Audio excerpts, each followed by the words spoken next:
Bonjour, bienvenue sur ma chaîne. Je m'appelle Evelyne et sur cette chaîne, je suis en train de faire un défi, celui de lire toute la Bible en un an.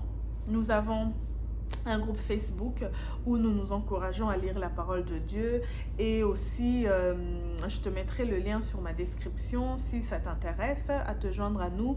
Mais sinon si tu es nouveau sur cette chaîne, bienvenue. Si tu es déjà abonné, rebonjour, que le Seigneur te bénisse de t'être abonné. Et puis aujourd'hui nous sommes le jour 12 de notre défi. Celui de lire toute la Bible en un an. Au jour 12, les lectures que nous avons au jour 12, c'est Genèse 23 et 24, Proverbe 12, Matthieu 12, Psaume 12. Alors tous les jours, comme vous le savez déjà, je fais un résumé du chapitre que je lis, des chapitres que je lis, et je prends un verset pour écrire selon la méthode SOAP, avec S, le verset tout entier que j'écris, O, l'observation que j'en fais, A, l'application que j'en fais pour ma journée ou pour ma vie, et puis P, la prière que j'en fais. J'écris tout ça dans cet ordre-là.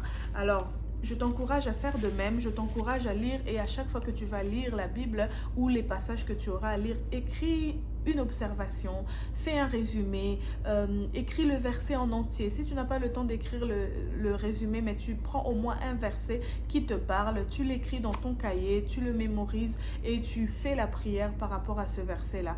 Et le Seigneur va te bénir. Donc aujourd'hui, dans ma lecture, ce qui était intéressant, ce que j'ai aimé, c'était que après la mort de Sarah, donc Sarah était morte, et Abraham a demandé à son serviteur d'aller chercher une femme pour Isaac. Sarah ne voulait pas que son enfant, Isaac, puisse prendre une femme cananéenne de là où ils habitaient. Contrairement, donc Ismaël, lui de son côté, avait pris une femme égyptienne que sa mère lui avait trouvée. Abraham a demandé à son serviteur d'aller chercher une femme dans son pays, à Charan, là d'où il venait, pour pouvoir prendre une femme pour son fils. Et c'est alors que le serviteur est allé. Mais ce que j'ai bien aimé dans cette histoire, c'est que le serviteur est aussi un homme qui craignait Dieu. Il a prié, on lui a donné une mission d'une importance capitale, parce que Isaac, c'était l'enfant de la promesse. Alors, un enfant de la promesse ne peut pas se marier avec n'importe qui. Un enfant de la promesse ne peut pas juste prendre n'importe quelle femme. Donc, étant donné l'importance de la mission que le serviteur avait et que ce serviteur connaissait et craignait Dieu, qu'est-ce qu'il a fait? Il a prié. Donc ici, ça nous dit que c'est important lorsque nous voulons nous marier ou nous voulons avoir un fiancé, une fiancée. C'est important. La première des choses, c'est de prier. C'est de prier et de demander les caractéristiques de Dieu dans la personne que nous voulons. Alors, ne prenons pas n'importe qui, mais prenons une personne. Regardez, nous avons la procédure ici avec, dans Genèse 24, comment le serviteur a agi. Le serviteur a prié. Le serviteur a demandé des signes bien précis. Alors, vu qu'il a demandé des signes bien précis à Dieu, lorsque Rebecca est venue, Rebecca a fait tous ces signes-là que le serviteur avait demandé. Donc, le Seigneur avait permis que ça soit Rebecca. Le serviteur a choisi Rebecca, mais c'était par la direction divine, parce que Dieu lui avait mis à cœur de choisir cette femme-là par rapport aux signes qu'il avait demandé à Dieu. Donc, c'était très intéressant. Alors, nous allons passer dans la parole de Dieu et nous allons voir pour notre lecture d'aujourd'hui, le jour 12. Le jour 12, les lectures, c'est Genèse chapitre 23 et 24, Matthieu 12, Proverbe 12 et Psaume 12. Au niveau de Genèse chapitre 23, il s'agit en fait, le chapitre 23, c'est la mort de Sarah. Donc Sarah meurt à 127 ans. Abraham négocie avec les Hittites. Sarah mourut à Kiriath. Abraham, donc c'est-à-dire à Hébron, en Canaan. Sarah est morte en Canaan. Donc Abraham demande, il sait qu'il est immigré, il demande aux enfants aux Hittites Il demande aux Hittites, il leur dit qu'il est un immigré et résident temporaire chez eux, mais il veut en fait acheter un emplacement, en fait, une sépulture pour pouvoir enterrer sa femme. Et donc il acquiert la caverne de Macpéla pour enterrer Sarah en établissant ainsi une possession légale. Il a établi donc une possession légale dans ce pays qui a été promis en fait, où le Seigneur avait dit que je le donnerai à tes descendants. Donc bien qu'il savait qu'il avait la promesse de Dieu, il a quand même, il a acheté. Donc le fait qu'il ait acheté cette possession-là, ça montrait en fait qu'il a pris possession, une possession légale, parce qu'il a acheté légalement. Donc ça a établi une possession légale dans ce pays promis. Donc Canaan, parce que Abraham ne venait pas de Canaan. Canaan était donc la terre que Dieu avait dit qu'il donnerait à ses descendants. Donc c'est ici qu'on voit dans le chapitre 23. Et moi, au niveau du SOP, du verset, j'ai choisi le verset Genèse 23, 16. Abraham pesa à Ephron l'argent qu'il avait déclaré en présence des fils de Heth, 400 cycles d'argent ayant cours chez le marchand. Donc ça veut dire que bien qu'il était dans le deuil, sa femme venait de mourir, Abraham agit toujours avec intégrité. Même dans un moment de difficulté, il agit avec intégrité dans ses affaires, même dans un moment où il est endeuillé, où il est triste, etc. Donc, il reste intègre. Et c'est ça que Dieu a aimé aussi chez lui. Alors moi, j'ai écrit au niveau de l'application, je dois honorer Dieu dans mes interactions avec les autres, même dans des circonstances difficiles. Comme l'exemple d'Abraham. Et au niveau du P de la prière, j'écris Seigneur, aide-moi à refléter ton caractère dans mes relations et mes décisions. Au nom de Jésus, Amen. Donc au verset 24, alors le verset 24, c'est intéressant parce que Abraham envoie son serviteur chercher une femme pour Isaac parmi sa famille, parce qu'il ne voulait pas que Isaac se marie à une Cananéenne. Il a demandé à son serviteur d'aller chercher une femme dans sa famille. Donc le serviteur a pris donc cette mission, il a prié pour avoir la direction divine et il a rencontré Rebecca qui remplit exactement les critères de sa prière. Il avait demandé différents critères à Dieu. Voilà, dans le chapitre 24, verset 12, on dit « Alors il dit, Seigneur, Dieu d'Abraham, mon maître, accorde-moi, je te prie, de faire une heureuse rencontre aujourd'hui et agis avec fidélité envers Abraham, mon maître. Je me tiens près de la source.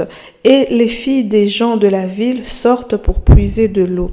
Que la jeune fille à laquelle je dirai, penche ta cruche, je te prie, pour que je boive, et qui répondra, bois, je donnerai aussi à boire à tes chameaux, soit celle que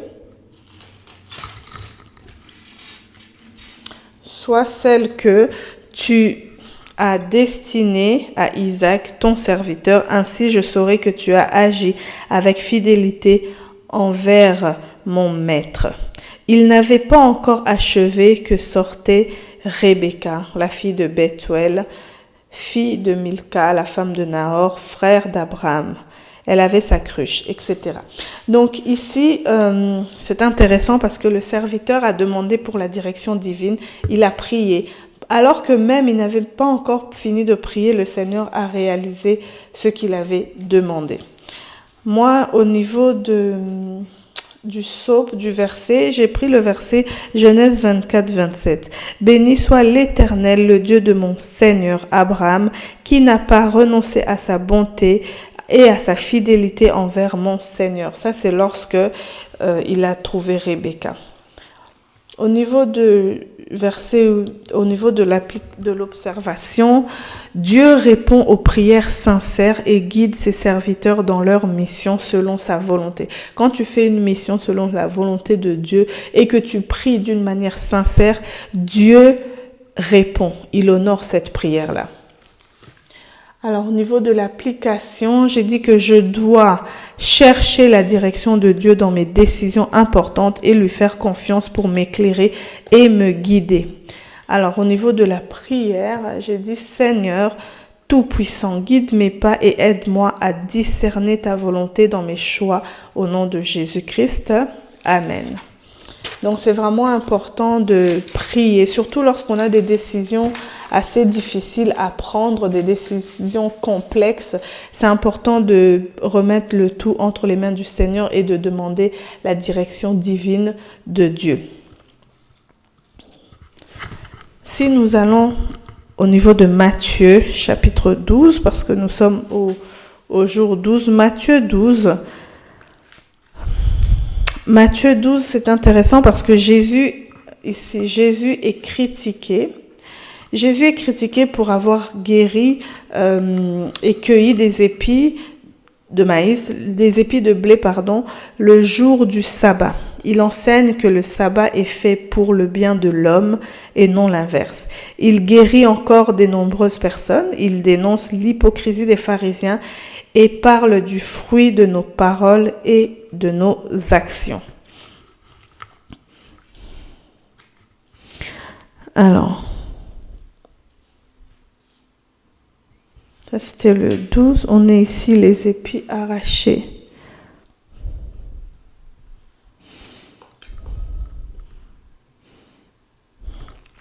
Au niveau du verset, moi j'ai pris Matthieu 12, verset 8, « Car le Fils de l'homme est maître du sabbat. » Alors, l'observation que j'en fais, Jésus montre que la compassion et l'amour du prochain sont plus importants que le fait d'observer strictement les règles.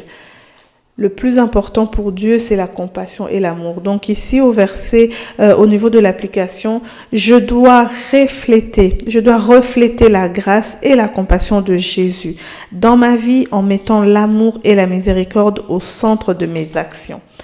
C'est ça le plus important. C'est pas les règles, c'est pas de respecter strictement les règles.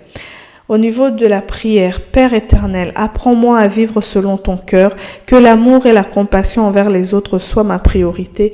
Au nom de Jésus, Amen. Alors, lorsque nous allons maintenant dans Proverbe 12, Proverbe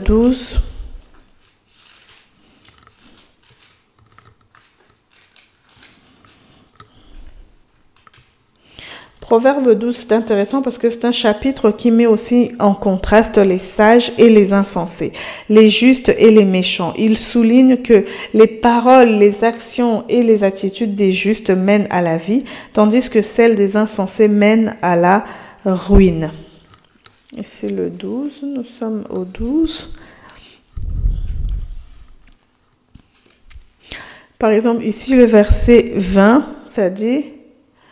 La tromperie est dans le cœur de ceux qui trament le mal, la joie est pour ceux qui font des projets de paix.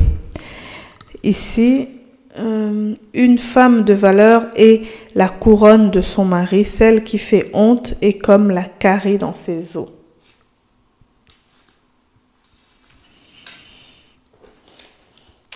Au niveau du verset, pour mon soap, moi j'ai pris le verset Proverbe 12, 22. Les lèvres fausses sont en horreur à l'Éternel, mais ceux qui agissent avec vérité lui sont agréables.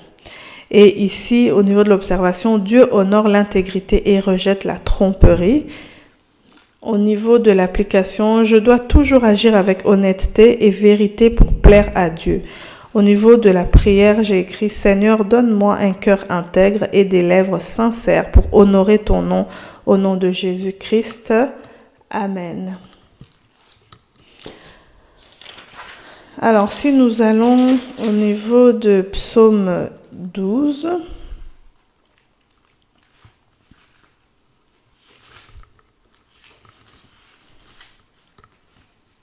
donc Psaume 12, c'est un psaume où l'auteur déplore la disparition des fidèles et la domination des menteurs. Il implore Dieu d'intervenir et proclame que les paroles de Dieu sont pures et fiables, contrairement aux paroles des hommes.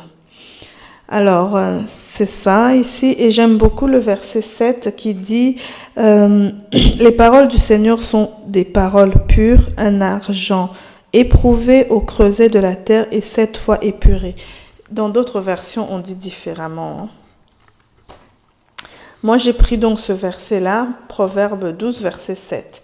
Les paroles de l'Éternel. Dans d'autres versions, on dit les paroles de l'Éternel sont des paroles pures, un argent éprouvé sur la terre au creuset et 7 fois épuré. Au niveau de l'observation, j'ai dit les paroles de Dieu sont parfaites et dignes de confiance, contrairement à la tromperie des humains. Au niveau de l'application, j'ai simplement dit que je dois toujours m'appuyer sur les promesses immuables de Dieu, même dans un monde corrompu. Et au niveau de la prière, j'ai dit Seigneur, aide-moi à me confier en toi, en ta parole et rester fidèle malgré l'opposition ou la tromperie autour de moi.